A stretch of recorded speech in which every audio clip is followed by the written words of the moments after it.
ዛሬ ደግሞ ምን ሆነሻል? ፊትሽን ጥለሻል እኮ። አከራዬ እኮ ደውሎ የቤት ኪራይ ጨምሪ ነው የሚሉኝ። የራሴን ቤት መግዛት እፈልጋለሁ፣ ግን እጄ ላይ በቂ ገንዘብ የለኝም።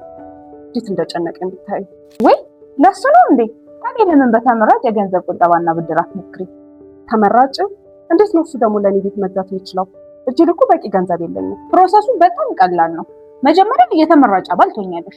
ከዛ በቋሚነት ትቆጥቢያለሽ። 6 ወር ከቆጠብሽ በኋላ ለቤት መግዣ የሚሆን ብድር ታገኛለሽ። በዛ ላይ በየአመቱ የሚያገኘውን የትርፍ ክፍል አንቺም ማግኘት ትችያለሽ። የምር ይህ እኮ በጣም አሪፍ እድል ነው። ለመመዝገብ ምንድን ነው የሚያስፈልገው? አሁኑኑ መወሰን ብቻ ነው የጠበቅብሽ ጓደኛዬ። ምክንያቱም ከሐምሌ 28 በኋላ የምዝገባ ዋጋ እንደሚጨምር ሰምቻለሁ። አሁኑኑ 4 ኪሎ ኤክላስ ህንፃ ሄደሽ መረጃውን መውሰድ ትችያለሽ። አለበለዚያ እኔ ስልካቸውን እሰጥሻለሁ። ምንም አትጨነቂ። ነይ